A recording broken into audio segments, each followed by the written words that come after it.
Sebab apa? Sebab indak sodo orang tidak mampir ke neraka. Peko awak kalau lah masuk ke surga, orang beriman itu ndak egois. Sampainya ke surganya bertanya. Sampai ke surganya bertanya, "Mano tetangga ambo? Mano konco ambo? Mano kawan ambo?" Dijawab dek yang lain, "Inyo transit." Dek apa? Gara-gara makan haram. Jangan kasih anak, bini, omak, ayah, abang, adik awak hasil dari duit haram. Jadi kalau ambo menang judi bu ya, ambo ingin tobat, duit kok kemana ambo boy? Berikan ke masolih ammah. Duit riba, duit bank, menyimpan duit di bank syariah. Bank syariah ada BSI, Bank Syariah Indonesia. Pindahkan sodor rekening konvensional awak ke Bank Riau Kepri Syariah. Setuju? Jadi bunyinya macam tidak setuju. Terserah, yang penting ambo lah sampaikan. Ambo tidak ada kepentingan dengan Bank Riau Kepri Syariah. Ambo bukan Dewan Penasehat Syariah. Ambo tidak ada saham. Tapi ambo akan ditanya di akhirat. Abdul Somad, apa nak ang ceramahkan dulu? Nak menyenangkan hati orang, mengangke-angke orang, memuji-muji orang. Tidak. Ambo sabikan ya Allah bahwa bank konvensional kau pindahkan. Maka sampai kini ambo indak diundang lagi di bank konvensional. Dulu masih ada juga bank konvensional mengundang. Dek ambo sabi haram kata ambo. Riba, itu bonti untuk undang. Bapak Ibu yang dimuliakan Allah Subhanahu wa taala, duit haram itu ambo ndak ada berkaitan dengan bank konvensional. Ambo pun ndak coba judi bu ya, tapi timbangan waang ketek sawitnya 50 kilo coba ya. Sawit nang godang 50 jo. Awak duduk di timbangan tu 50 jo. Upanya lah di setel timbangan. Gotah gua ketek gotah. Tapi waktu ditimbang boy, dibola pakai pang panjang, upanya batu bata dalam tiga. La'ana Rasulullah sallallahu alaihi wasallam ar-rashi wal murtashi. Orang namanya go, orang namanya mosogo, sama-sama masuk neraka jahanam. Iko kan bisa dihalalkan bu ya. Peko mau koi umroh, amu nangi di pintu Ka'bah. Allah. Iko beragama apa iko? Iko lan disawi oleh Karl Marx, agama ko opium, agama ko candu. Ada orang kecanduan agama. Inyo buat dosa. Akhir tahun pai umroh, menangi pintu Ka'bah, berjilbab panjang, berbaju panjang. Asa sudah tu balik, umroh pendek balik. Pas ditanya, loh kemarin kan baru pulang umroh mbak. Tuntutan skenario. Iko beragama jahiliyah. Agama bukan pembenaran terhadap perbuatan awak. Agama bukan opium. Opium itu candu. Orang dengan segala macam masalah hidupnya lalu pakai candu, pakai opium, pakai ganja, pakai khamar untuk menenangkan diri. Semakin besar kota metropolitan, semakin banyak rumah-rumah ketenangan palsu. Sebab apa? Sebab banyak masalah hidup. Di jalan macet, penai razia, balik ke rumah ditokan bini, di kantor ditekan atasan, ke masjid tak mendapatkan ketenangan. Inyo ke masjid kau ingin mendapatkan ketenangan, tapi sampai di masjid pun tak mendapatkan ketenangan. Akhirnya inyo mencari ketenangan di diskotik, masuk ke karaoke, lagu dangdut ndak jo tenang, lagu pop ndak jo tenang, lagu metal ndak jo tenang. Datang pil anjing gilo, bawa agak tenang. Rumah-rumah ketenangan palsu, ompek perbuatan setan. Innamal khamru. Nang kedua wal maisiru. Nang ketiga wal ansabu. Ansab membawa binatang, kambing, ayam, merpati ke berhala. Lata Uzza Manat Hubal Jibti Taghut Naham, disembelihnya berhala. Wahai berhala Lata, ikolah kambing persembahan ambo. Wahai berhala Uzza, ikolah kobau persembahan ambo. Maka iko perbuatan haram. Dulu orang kampung awak kalau ingin bertanam padi, ingin membuka hutan, maka diambil kambing. Hai datuk-datuk penjaga hutan, ai kolah kepala kambing kami. Apakah ada tradisi kau di Mesir? Ada. Di Mesir ada tradisi air sungai Nil itu surut, maka datanglah orang Mesir. Cuma jin di Mesir kok nyusleonya agak tingginya, ndak mau kepala kambing, anak gadi dianyikkan. Tradisi di Mesir dicari anak gadi dan paling cantik, lalu kemudian dipakaikan perhiasan golang, lantai, subang, anting, lalu kemudian dihanyutkan ke sungai Nil. Waktu itu gubernur Mesirnya namanya Amr bin As, sahabat Nabi. Kata Amr bin As, "Iko haram iko menganyutkan anak gadis ke sungai Nil, kok haram?" Kata orang Mesir, "Kalau tidak awak anyutkan anak gadis kok, nanti air sungai Nil surut. Kalau air sungai Nil surut, maka gandum tidak tumbuh. Kalau gandum tidak tumbuh, awak mati." Amr bin As, walaupun kau sahabat Nabi, kalau awak mati, kau cendu apa?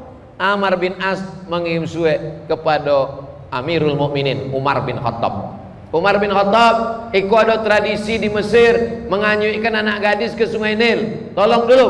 Umar bin Khattab membuat surat. Masukkan surat iko ke dalam amplop, nanti hanyutkan ke sungai Nil. Umar bin Khattab mengirim surat sampai ke Amr bin As. Amr bin As penasaran, apa isi surat untuk sungai Nil kok? Dibukanya, dibacanya.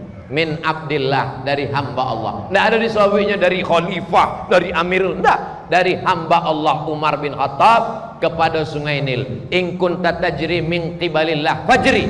Kalau engkau berjalan karena Allah, mengalirlah wahai sungai Nil. Wa in kunta tajri min qibali nafsik fala tajri. Kalau engkau mengalir karena dirimu, tak usah kau mengalir sampai hari kiamat. Dimasukkan balik surat itu ke dalam amplop, dimasukkan di Amr bin As ke sungai Nil. Besok naik air sungai Nil sittata asyar farsah, naik lebih kurang 6-8 meter ke atas, naik sungai Nil. Sungai Nil pun takut kepada Sayyidina Umar bin Khattab.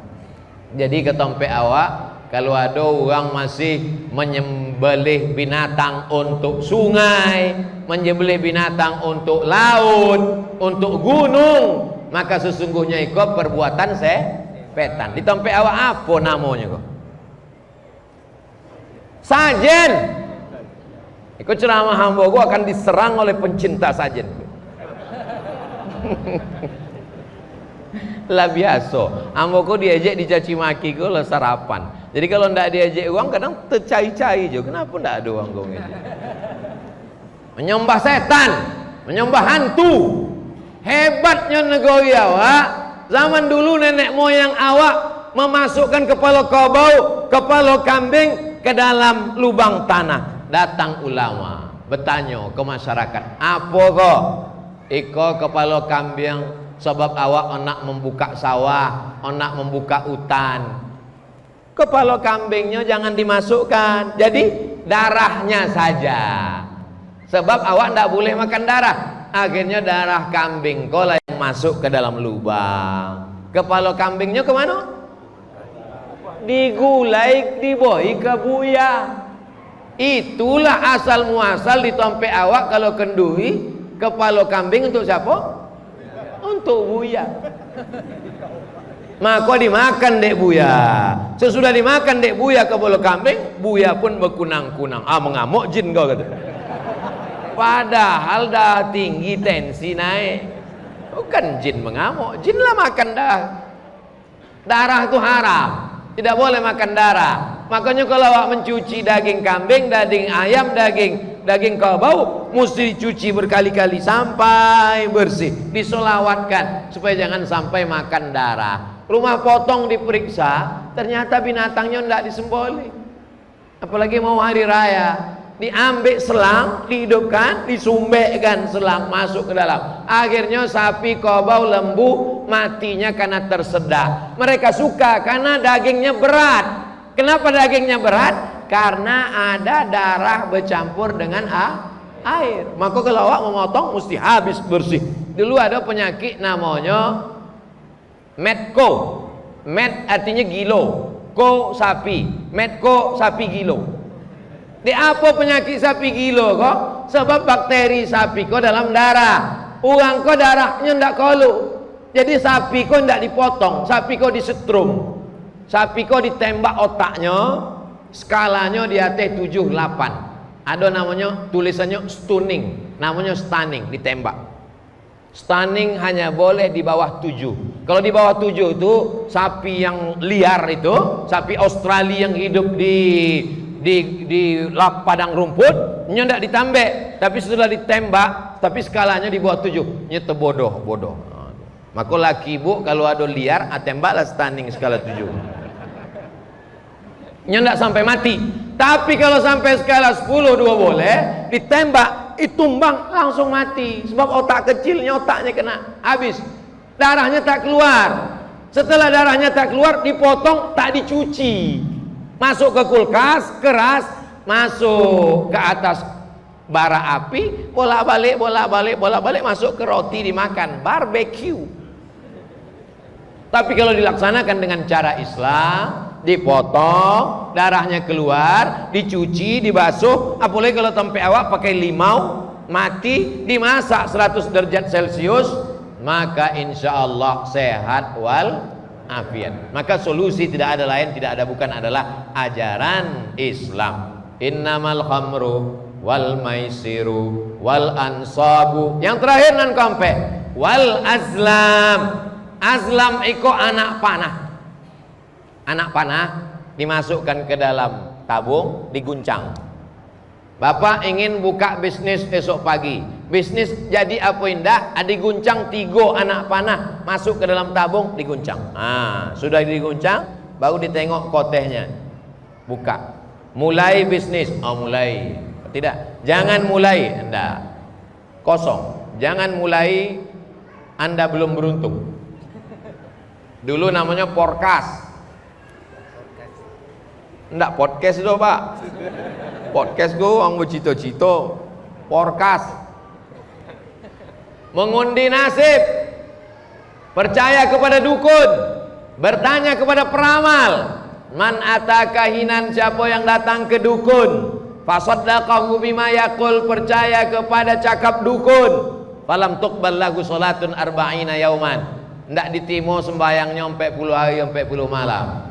Man atakahinan, siapa yang datang ke dukun, fasaddaqahu bima yaqul, percaya kepada dukun, faqad kafara bima unzila ala Muhammad, maka kafirlah dia terhadap apa yang sudah diturunkan kepada Sayyidina Muhammad sallallahu alaihi wasallam.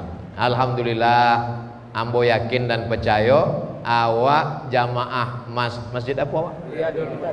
Riyadul Muttaqin. Riyad artinya taman, muttaqin tamannya orang-orang yang takwa kepada Allah. Inyo takwi kepada Allah, maka inyo indak pakai narkoba. Inyo takwi kepada Allah, maka inyo indak berjudi. Inyo takwi kepada Allah, maka inyo indak meletakkan binatang untuk berhala. Inyo takwi kepada Allah, maka inyo indak melakukan mengundi nasib. Mengundi nasib zaman dulu macam-macam. Ada dengan anak panah yang diguncang, ada dengan melempar batu kepada burung. Ada ungge di atas pokok kayu, dilempar. Kalau kebetulannya mengarah ke Yaman, Yaman artinya beruntung. Arah Yaman, berarti beruntung. Mulai bisnis awak. Esok akan menanam pokok duyan musangking. Tanam apa indah? Tanam apa indah? Tanam apa indah? Ambil batu, lempar burung. Kalau tobangnya ke arah Yaman, buntung, tanam. Tapi kalau tobangnya ke arah Syam, syu'mu artinya sial. Jangan.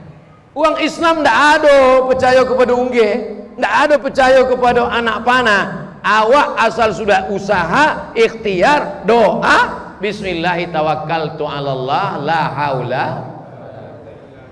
Kalau ada orang masih meyakini bahwa ada kekuatan ungge, ada kekuatan anak panah, ada kekuatan dukun, maka rusak akidahnya. Walaupun tarawihnya tiap malam, walaupun khatam Quran, la in asyrakta, kalau engkau syirik, la yahbatanna amaluka, maka gugurlah segala amalmu.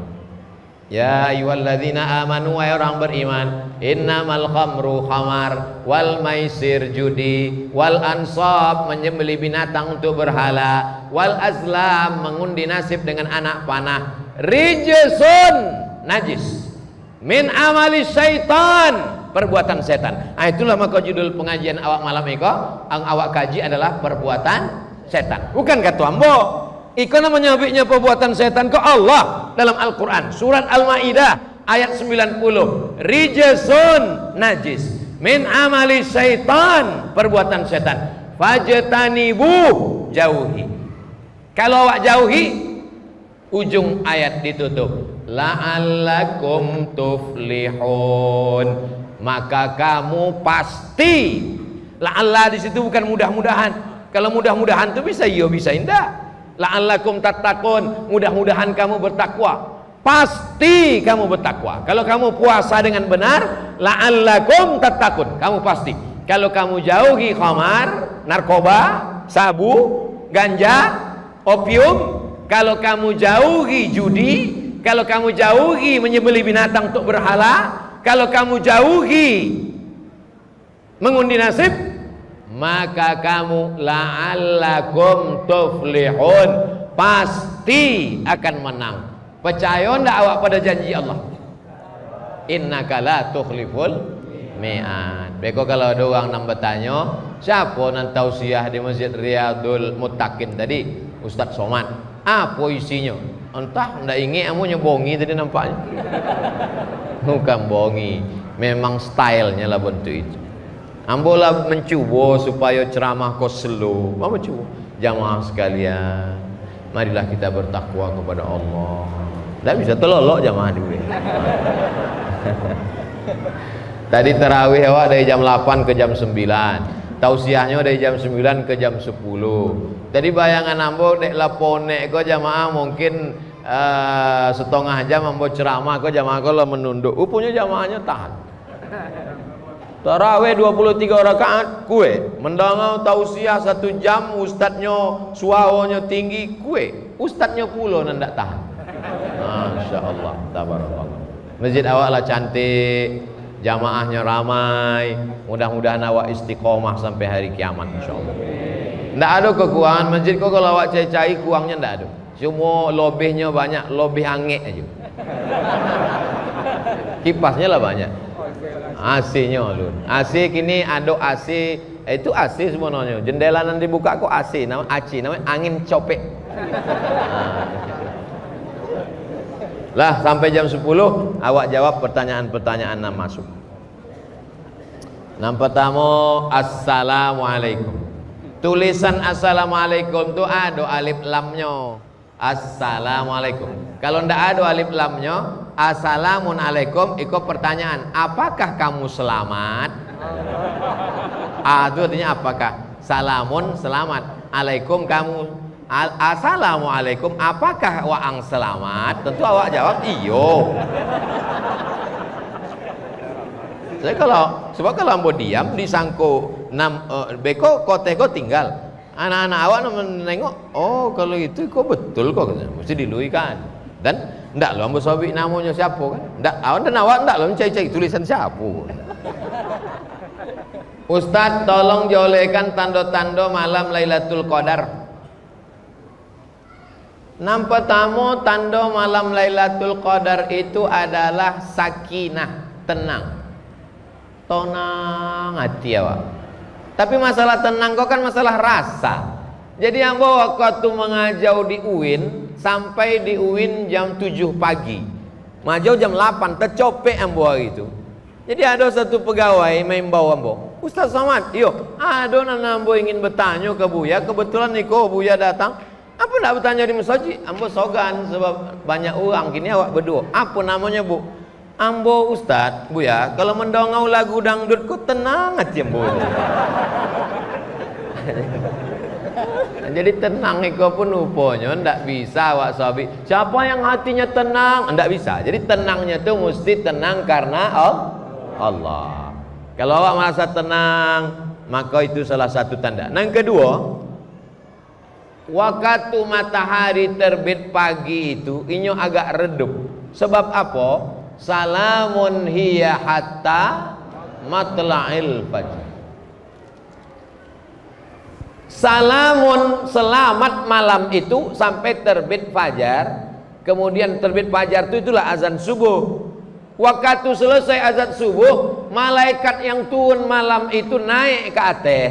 Malaikat kok dari cahaya. Saking kan banyaknya cahaya malaikat itu, maka cahaya matahari nampak redup. Itu maka redup. Tapi kok pun tidak juga bisa jadi patokan. Sebab di Riau beberapa tahun yang lalu 30 hari redup. Di apa? Asok. Itu. Maka tanda-tanda fisik yang disobik Nabi kok bukan salah, tapi berpegang awak pada tanda fisik belum tentu bisa menjamin.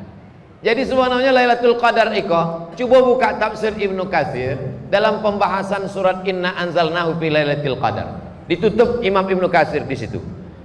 Ndak ada orang nan tahu siapa nan dapat taubat nasuha. Ndak ada orang nan tahu siapa nan la dapat haji mabrur.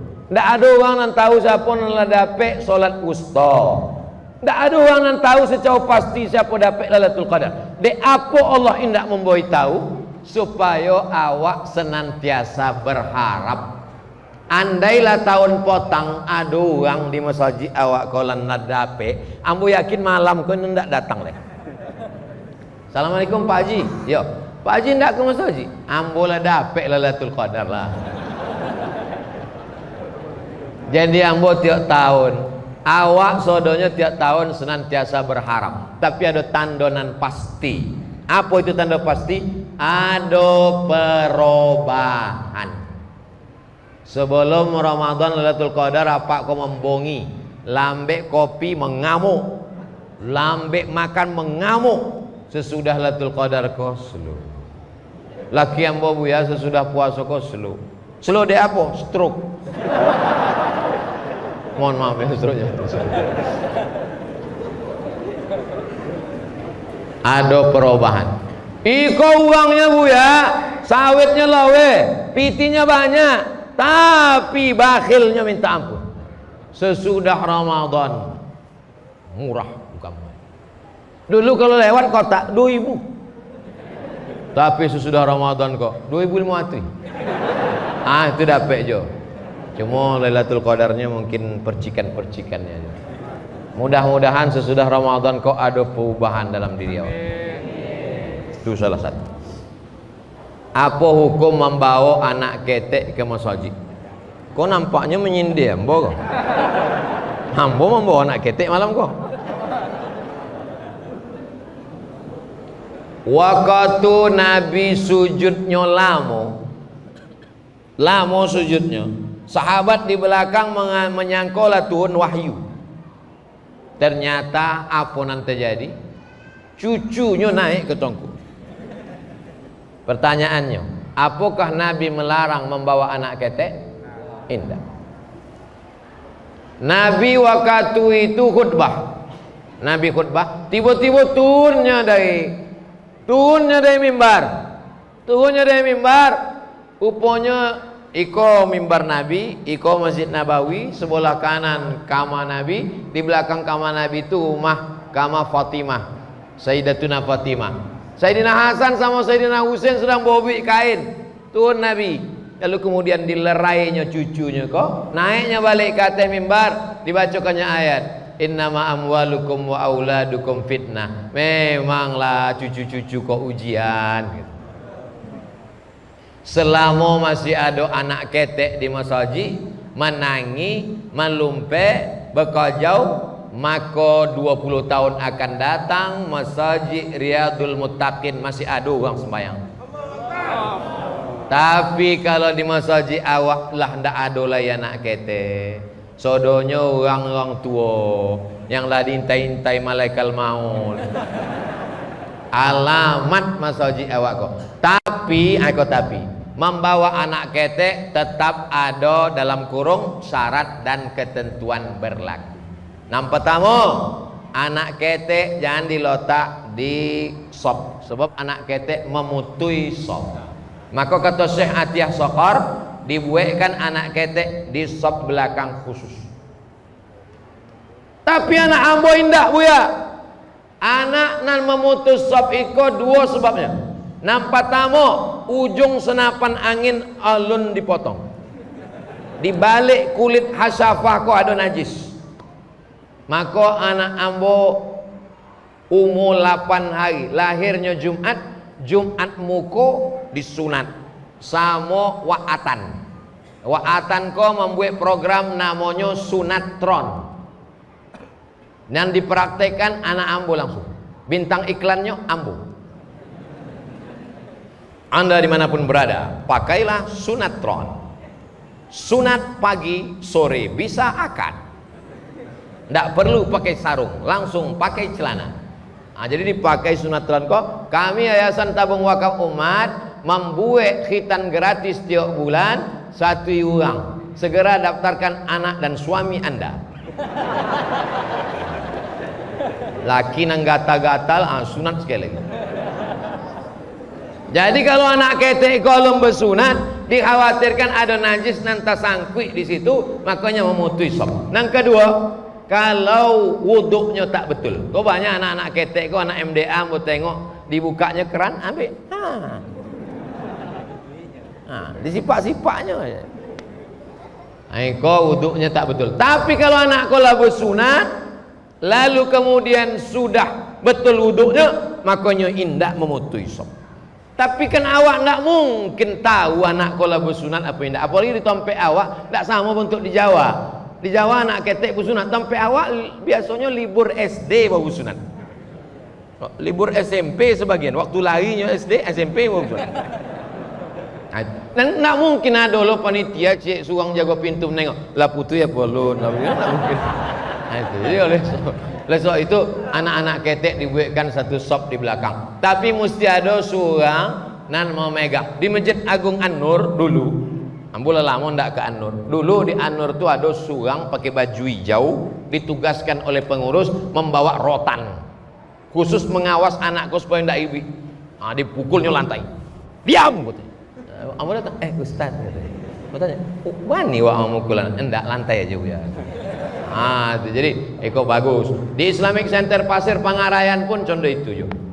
Anak nan dibawa kok, anak nan dilope kok, anak yang lah mumayyiz. Mumayyiz itu apa tandanya mumayyiz? Mumayyiz ulun akil balik. Tapi nyola merespon kalau awak tegur. Kok mumayyiz. Mumayyiz itu simple aja. Kalau awak ikokannya diamnya itu mumayyiz. Tapi kalau awak ikokannya di baliknya Pak. Itu namanya. Dikhawatirkan kalau nan ulun mumayyiz ko awak bawa, apa kau sembayang, apa kau sembayang. Dilotaknya kacamatanya di bawah. Nak mumayyiz ko. Selaluan aku gitu Pak kau. Gitu. Menahan bongi, begitu salat, assalamualaikum. Anak wa anggur. Betenju dalam masjid. Nanggola orang di luar masjid. Aku kata orang, untung awak tidak ke masjid. Oleh sebab itu awak jaga bersama. Apalagi kalau anak nan alam memais, inya bekerja dalam masjid, inyo indah pakai pempes, tumpah. Ambo ada jamaah bertanya, dikirimnya foto orang sholat di masjid menggendong anak. Semua sholat di masjid menggendong anak, dipoto dikirim ke ambo. Ustaz, apa hukum sholat menggendong anak? Sahabat Nabi memang ada sholat menggendong anak itu ada. Tapi anak sahabat Nabi tidak pakai pempes. Kalau nyata koncing taso basahnya bonti.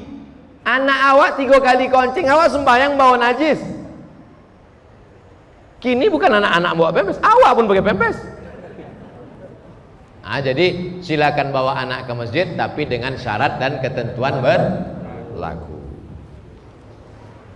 Jika seorang anak laki-laki beramanah di depan ibu kandung dan istrinya, kalau dia meninggal, ada hak ibunya setiap bulan dari uang gajinya.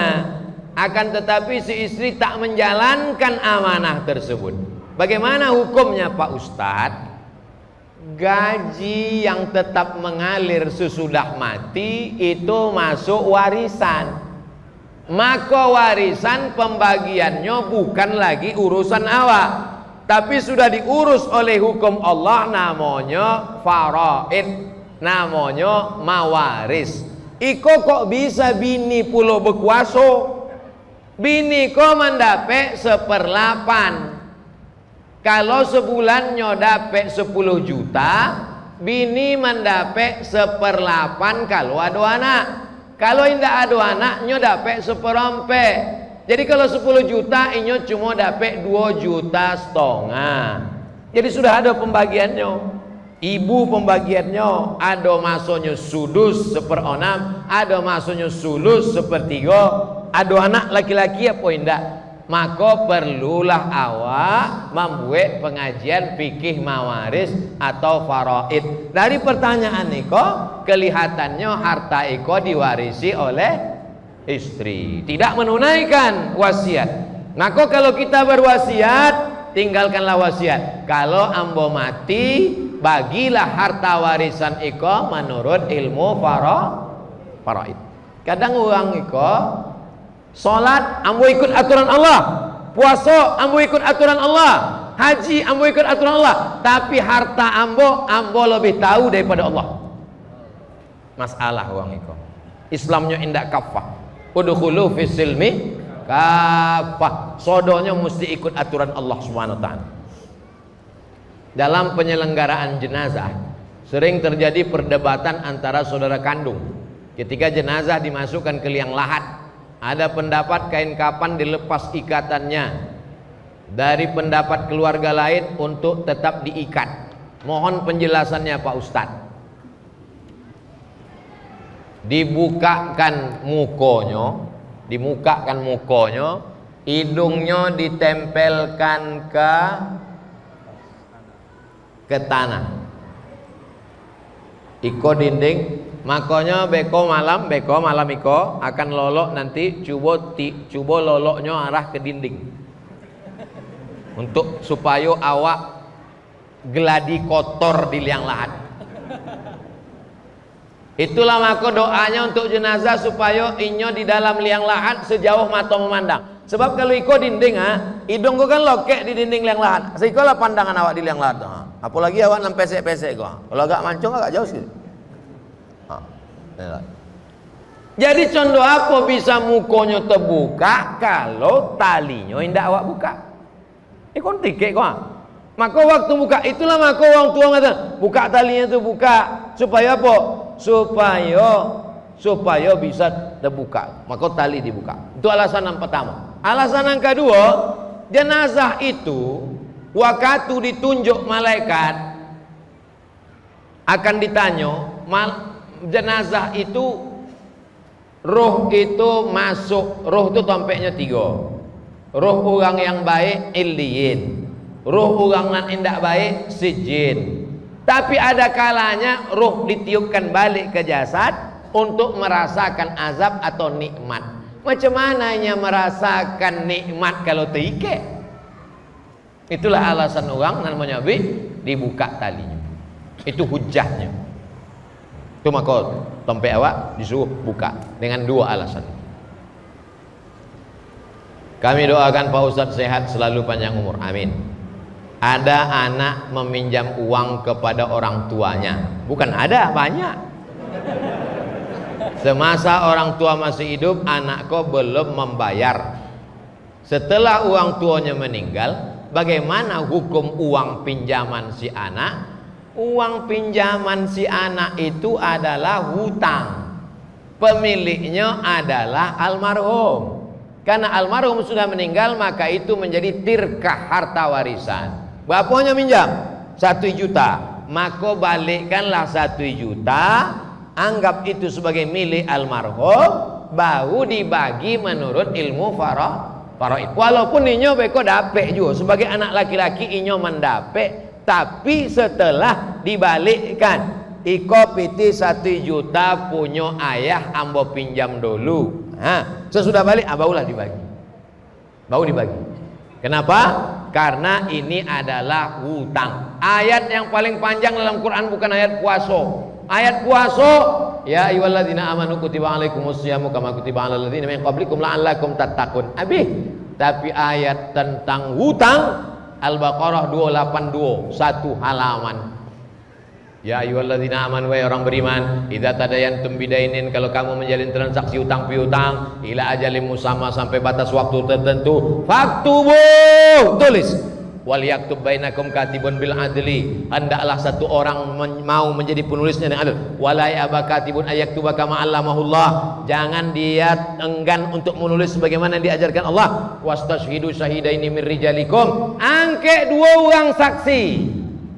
Tengok, supaya nanti kalau terjadi konflik, syahidaini min rijalikum illam yakuna rajulaini, kalau indah ada 2 orang laki-laki, farajulun, seorang laki-laki, wa mra'atani, 2 orang pedusi perempuan.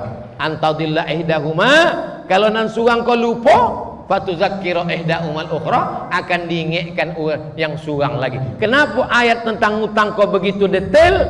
Sebab roh indak ditimo kalau awak indak membayar utang. Siapa nan puasanya ditimo Allah, maka dosanya diampuni. Dosa diampuni, utang tak lunas. Bayar utang, dan sudah termasuk tenggat, maka bayar utang. Bersedekah sunat, bersedekah sunat, membayar utang wajib bagi yang sudah jatuh tempo. Ustaz Somad ada utang, amun tak pernah hutang. Dari kuliah dulu sampai balik, ambo lebih baik hidup susah daripada hutang. Itu prinsip hidup. Dulu waktu PNS ditanya orang, SK itu ada di sekolah kan? Enggak. Mana? Aduh. Sampai kalau dari PNS enggak pernah mau pakai sekalipun. Sebab ambo enggak dapat lolo. Biar ambo hidup susah daripada ambo hutang. Sebab kalau ambo mati, ambo khawatir siapa yang membayar hutang. Masa Ustaz enggak pernah sama sekali? Pernah, sama amak pernah. Amak bank namanya.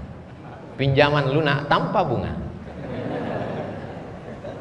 Jamaah yang dimuliakan Allah Subhanahu wa taala, Nabi sebelum meninggal dunia, Nabi meninggal hari Senin. Hari Seninnya meninggal. Hari Rabunya naik ke atas mimbar. 3 yang disampaikannya. Man kuntu jalattu lahu zahran fa hadza zahri falyastaqib minhu. Siapa nan dulu pundaknya ado ambo cambuk, iko pundak ambo baleh. Man kuntu syatamtu lahu irdan fa hadza irdi falyastaqib minhu. Siapa nan hatinya tersinggung dek cakap ambo kasar, baleh kok hati ambo. Nang ketiga, siapa nan ado duitnya ambo pinjam, toga seorang sahabat, innalaka alayya thalatha darahim, utang engkau ada 3 dirham ya Rasulullah. Itu membuktikan bahwa kalau pundak tercambuk bisa awak maafkan, hati sakit bisa awak maafkan, tapi kalau utang boleh. Kebetulan ada sepupu Nabi namanya Fadl bin Abbas, sudah kandung Abdullah bin Abbas, anak kandung Abdullah, anak kandung Abbas. Ayahnya sama ayah Nabi adik beradik kandung. Apa kata Nabi? Idfa ya Fadl, Fadl tolong bayarkan, bayar utang. Jadi ditambah satu lagi, minal aidin wal faizin, mohon maaf zahir dan batin, utang tolong dibayar atau beri tenggat pot. Kalau sudah jatuh tempo Pak Ustadz belum ada, bagaimana? Dzu usratin fanaziratun ila maisarah. Kalau dia dalam kesulitan, maka berikanlah maisarah. Maisarah lapang. Ko tanggal 1 Mei perjanjian awak 2 saksi kau, ambo kini belum bisa. Oke, kalau gitu 1 Agustus. 1 Agustus awak datang, indah aja.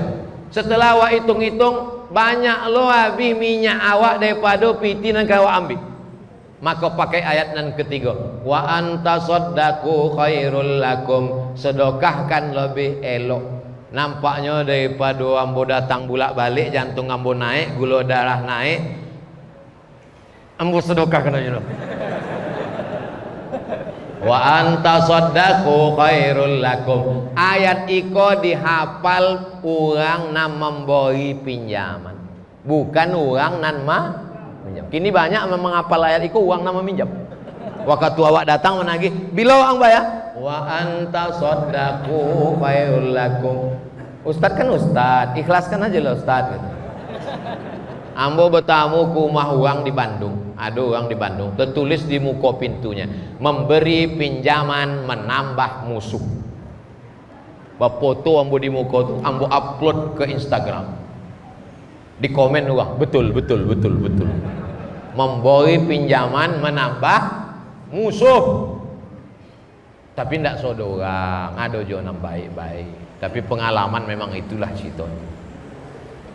Jam 9 awak mulai, jam 10 hampir 30, 90 menit lebih kurang 1 jam setengah, mudah-mudahan bernilai amal soleh insyaallah.